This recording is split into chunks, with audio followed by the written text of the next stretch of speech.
All right. So counting and weighing atoms, chemicals are usually measured by mass or volume because reactions take place on an atomic scale. Chemists need a method for converting a measured mass or volume into the actual number of particles involved in reactions. So, so this is, I think, the whole story below this will be about the Avogadro's constant, the number of moles, how they are Oh equal yeah. to the amount in grams. So that, and also what is the volume on standard temperature and pressure on room So temperature. is this like theoretical stuff? Uh, yes. No, not theoretical in that regard. So it's going to be very mathematical here. So you need to, Oh, yeah. So I think this one will have more of those problems that you need to solve. That how many grams. okay. All right. So amount of substance and the mole. Chemists use a quantity called amount of substance N to count the number of particles in a substance measured in a unit called the mole. 1 mole is the amount of a substance that contains 6.02 times 10 to the power 23 particles. I think you already know this. So 1 mole, Yeah. 6.02 times 10 to the power 23 particles. And this number is called Avogadro's constant. The number of particles in each mole of carbon. Yeah. So from now, everything will be defined as a standard, which is carbon 12. So they just write carbon 12 after everything. All right. So you don't need to worry about that. So the Oh Avogadro's wait, I constant. don't get it. I Yeah, don't get that I'm last just part. I'm just going to read it again. So the Avogadro's constant is 6.02 times 10 to the power 23 uh, per mole. I think it's called per mole. The number of particles in each mole of carbon 12. So they have just specifically said carbon 12, but it is applicable to everything. It's just a standard that they are using. They are just saying that 6.02 times 10 to the power 23 particles are there in each mole of carbon 12. That is what they are saying. So oh yeah, but you can use it for everything. Yes, yes, you Yeah. can. It's just that this is the standard, so Yeah, yeah. they have to follow it for everything. The choice of 6.02 times 10 to the power 23 particles per mole may seem strange, but is directly linked to the mass of carbon 12. The standard for the measurement of relative atomic masses, the standard, oh, where is it? Okay, okay, is directly linked to the mass of carbon 12, the standard for the measurement of relative atomic mass. 12 gram of carbon 12 gram of carbon 12 contains 6.02 times 10 to the power 23 atoms. You can easily find the mass of 1 mole of atoms of any element. It is the relative atomic mass in gram. So what they are saying here is that what is the relevance of the number 6.02 times 10 to the power 23? The relevance is if you take the relative atomic mass in grams, that number actually defines 1 mole of that substance, and that number actually defines the number of atoms, sorry, the number of particles that will be in that many grams of things. For example, Yeah, for yeah. carbon 12, the relative atomic mass is 12, right? So Yeah. if you take 12 gram of uh, carbon 12, it will have 6.02 times 10 to the power 23 atoms. So this is the relevance of all these numbers. All right. No, but isn't that the same for everything? It is the So same for like let's say if everything. you get 16 grams of Yeah. oxygen 16, Yeah. then that's 6.02 times Yes. 10 to the power of 23 Yes. times. Oh It, yeah, it's the same yeah. for everything. It's the same for everything. It's just that carbon is now a standard. So they tend to define everything based on carbon 12. That's it. Yeah, They yeah, yeah. tend to define the mass of everything based on carbon 12 as well, that we saw in the previous topics. Oh yeah, yeah. So carbon 12 is like uh, a standard to measure everything. Just like I don't know where it is in France or I think I need to work on my physics history. So there is a museum. I think it's in France, where they have everything. So they have a standard kg that is there. So it's in the museum. A Oh, standard. what the like the original kilogram? Yes, yes, yes. So Oh, every replica is made from that. So all the machines and everything in the world are based on that 1 kg of a substance that is there. oh, And okay. they also have a meter rule or something like that. So the standard length. So everything is in that museum. I don't know where it is. maybe in France. I'm not sure. So, Okay. so just like that, carbon-12 is also a standard. So everything is Yeah. measured according to carbon-12. So 1 mole of carbon, C atoms has a mass of 12 gram. 1 mole of hydrogen at atoms has a mass of 1 gram. 1 mole of magnesium atoms has a mass of 24.3 grams.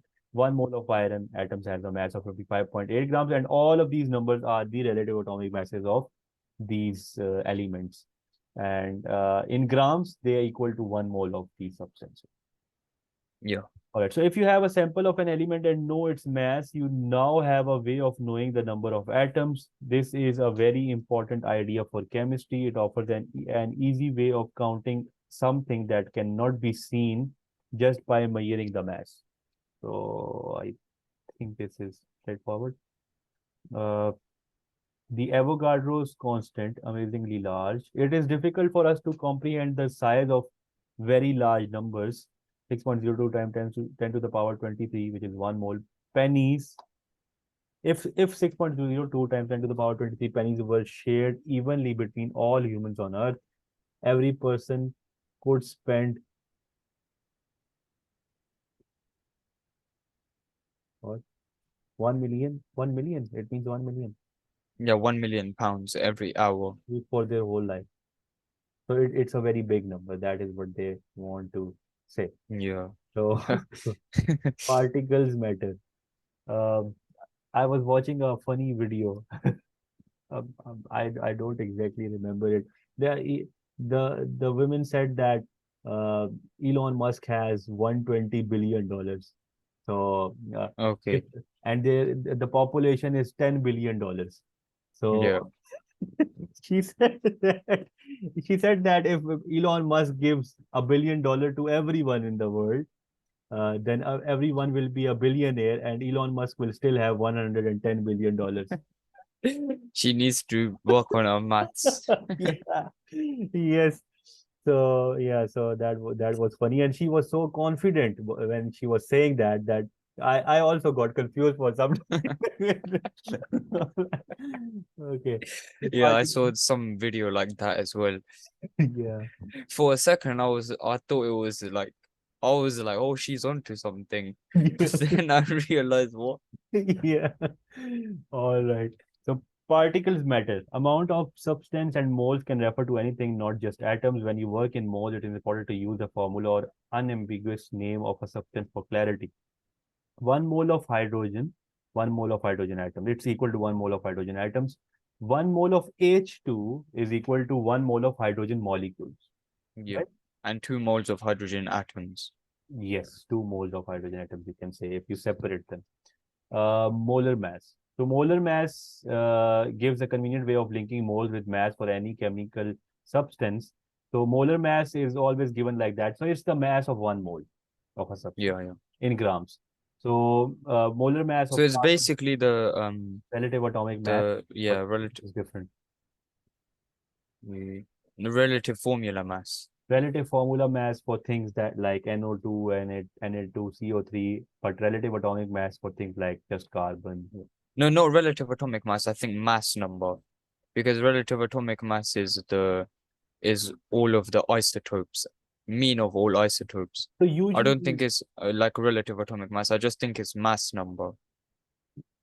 usually I think we take the relative atomic mass. So for example, if you have to calculate the uh, molar mass of chlorine gas, you Yeah. obviously be taking the average of all the isotopes. So 35 point. Okay. So usually we take, if they don't specifically say that this isotope, then you usually take the relative atomic mass for everything. Okay. Wait, so what's mass number then? Mass number is so if I remember mass number. So what we previously knew about mass number was that the number of protons and the number of neutrons, sum of number of protons and number of neutrons. Yeah, yeah, yeah, yeah. But I think now that has also changed from the previous topic. So they say that something like mass number of compared to carbon-12, something like. So there was a definition for a mass number as well. Was there? Uh, I can't remember. I don't know.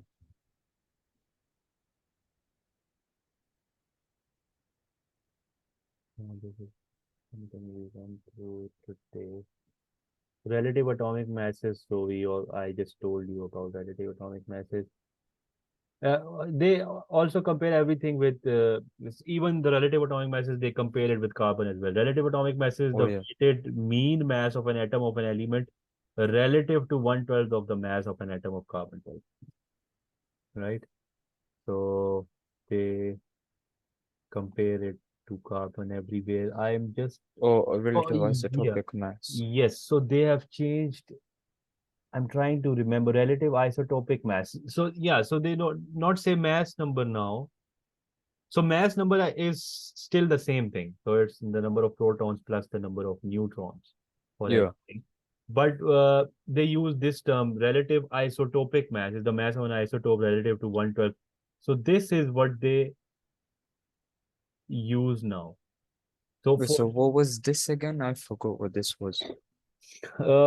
this is almost exactly equal to the relative mass, sorry, the mass number. It is almost equal to the mass number, but it has a few decimal places to it as well. The reason is that it is being compared with, okay, now I completely remember There it. was some of the mass defect. Yes, the mass defect. So Oh it yeah. should be exactly equal to 12, 14, 16, 19, but it isn't. Sorry, why is it in decimal places? So there are two reasons. First of all is that it is not exactly the sum of protons and neutrons. That was mass number. This is the Yeah. relative isotopic mass that we are going to use from now on. I don't think we are going to use a mass number after this. So what is the difference? The first difference is that this is being compared with carbon 12. So they Yeah. compared it with carbon 12 and it does not exactly come out to be a whole number. It gives decimal places. Why is that? So the reason for that is the mass defect. So every atom has a different mass defect depending on how many protons and neutrons and things it has. So it has different kind of mass defect, and that's why they have a different kind of number. So if you see nitrogen, it has 14.003. It should be 14 if you calculate the mass number, but it comes out to be 14.003 as a relative isotopic mass. Why is that? Because it looks like that the mass defect of nitrogen is less than the mass defect of carbon to which it is being compared. Yeah. That's why. Does that make sense? Yeah. Yeah. So relative isotopic mass is the thing that we are going to use because Oh yeah, because the mass defect is converted into energy to yeah, hold the atom together. yes. So if it comes out to be 14.003 for something, whereas the mass number is 14, that means because we are comparing it to carbon, that means the mass defect in carbon was more than it is in nitrogen. That's why we getting the plus So 0.03. which is then the mass defect in negative? The mass defect you're saying is negative in nitrogen? Yeah. Uh, no, it's not it is negative compared to carbon, because to carbon we just said it's 12, right? We just said that the mass Yeah. number and the relative isotopic mass of carbon is 12. That Yeah. was our standard. But obviously there may be some mass defect in carbon as well, but we are not considering it. We are just saying it is 12. Now Yeah. whenever we come, So yeah, yeah. So if the relative isotopic mass is greater than the mass number, then the mass defect is in negative, isn't it? So what if the relative isotopic mass yeah, is less than the mass number, yeah, that means there has been some mass defect yes, and that because some of the mass is converted into energy. yes, But if the relative isotopic mass is greater than the mass number, yeah. does that mean that the mass defect is negative? No, it's not negative. This is what I'm telling you. It is being compared with carbon 12. So whenever you see a number that is greater than the mass number, it does not mean that there is no mass defect or some person who comes out from the outside of the atom and gives away the energy, just take it from me. It's not like that. It's just that when you see a number greater than the mass number, it just means that the mass defect is less than what mass defect was for carbon. That's why you see a positive number, a plus number to that. Oh, yeah, So yeah, yeah. 14.003 just tells you that, okay, this one has less mass defect than carbon. Carbon was taken as a standard and we just said carbon 12. We did not even think about that there can be a mass defect in carbon. But this number 14.003 suggests that the mass defect here in nitrogen is less than the mass defect that was there in carbon. Does that make sense? Yeah, I get it now. Yeah. And similarly, if you see this 18.998, it means that it has more mass defect than carbon itself. Then carbon. Yeah. Yeah. It So looks like carbon. Scientists really like carbon. carbon is the boss. And there is a reason because everything is made of carbon. You and me, we both are made of carbon. Oh, That's why every organic compound. So so what is everything an organic compound? everything that is not artificial is an organic compound. So all of those things are made out of carbon. So you and me and the other animals and Oh, plants and everything, it's just made of carbon. The most common thing is carbon in the world, I think. What is the most common element? Let me just have. Uh, what is the maybe I'm wrong element on Earth? Oxygen and then silicon. oxygen. Yeah, on Earth, oxygen is the most common element, make up about 47%. So yeah, that is one thing. That's why we breathe. Silicon is second, followed by aluminum, iron, magnesium. But even though we breathe in oxygen, Yeah, oxygen only makes up 20% of the atmosphere. The other, like 80%, is or no, like 70% is nitrogen, I think, or yeah, I something think like that. yeah. Then why they say this is 47%? Uh, I don't know. uh, what is the most common element in living organism? In living organisms. Also, Oxygen. No, type is carbon the most common element? so if I search it like this, then it will say yes. Yeah, that's what I've noticed. uh, is carbon the most abundant element on Earth? It is fourth most abundant element in the universe, Oh, the fourth most abundant element in the universe, the 15th most abundant element on Earth, and the second most abundant element in the human body. So we are mostly made of carbon after oxygen. So oxygen is still the king. yeah. But Wait, so how does that make sense? So on Earth, it's 15th most abundant, yeah, but in the universe, it's fourth. How does that make sense? because in universe we have other things as well. So we have More other planets. carbon. Yes, we have Oh, okay. more carbon than Earth. So, but uh, I I I just thought that carbon was the most abundant one because there is another reason. We have a subcategory of chemistry in which we just study organic chemistry. We just have Oh, yeah. everything made out of carbon, and we study all the rest of the things which don't have carbon. Okay. So carbon is that important. That's why I thought that it must be carbon that is abundant. But carbon has a lot of significance because every living organism must have carbon. Carbon is very abundant in at least in the living organism, Yeah. right? But oxygen is also. But the thing is that carbon makes a lot of different compounds. I think oxygen does not. So that's why carbon is very important for chemists. So they have Yeah. made that as a standard for everything. All right. Mhm.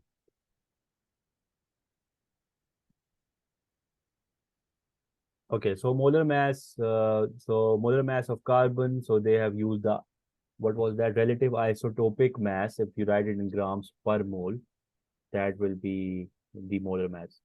The relative isotopic.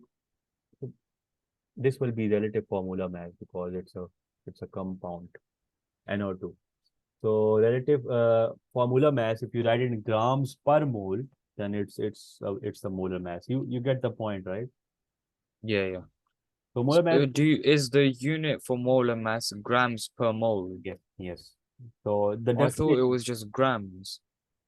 no, so the definition of molar mass is that uh, how many grams of the thing are in each mole. So they usually write it in form of these Oh. unit as well. So it's But gram. I think in some previous exercise that they wrote it in grams, Yeah, if you remember. yes, I think they wrote it like that, but the standard is to write it in grams per mole.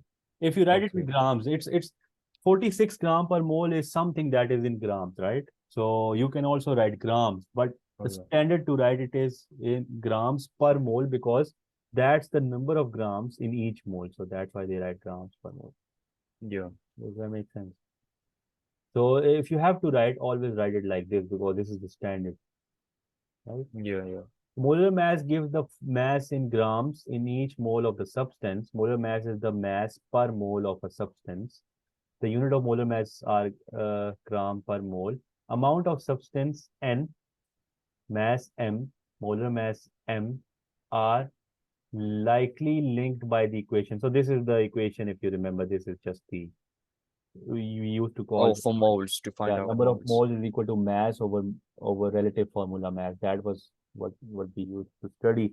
But now it's amount N, which is the number of moles, mass M, so it's the same. And instead of writing relative formula mass, we write molar mass. Yeah. And this unit also makes more sense now, grams per mole, because the amount has to come in in moles, right? And the mass has a unit equal to grams, and molar mass has a unit equal to gram per mole. So what happens is this gram and gram cancel out, and you have 1 over mole, and that becomes equal to mole. And that's why on the left side you have the amount in moles. So now the units, if you see, the units should always be equal to both the sides. So they should be equal on both sides. That's why you have mole on the left and mole on the right as well. So that's why you need to write grams per mole instead of just gram. Yeah. Otherwise, this gram and gram will cancel and the right side will have no unit. And it should have a unit because on the left you have moles. So Yeah. that makes sense with this. All right. So I think you can do this example. They have given the mass of carbon. You know the uh, mass of carbon. You know the molar mass, which is 12 grams per mole. You can just calculate the number of Yeah. moles. Can we just go through question 3 quickly? Calculate the molar mass when 2.65 grams. Con Calculate the molar mass when 2.65 gram contains 0.025 mole of a substance. So you know the number of moles, you know the mass. So from the formula, you just need to calculate the molar mass. So you just rearrange it, Oh, take the molar mass on the left side and bring the yeah, yeah, yeah. and to the right, and you can calculate the grams per mole of that. Does that make sense? Yeah.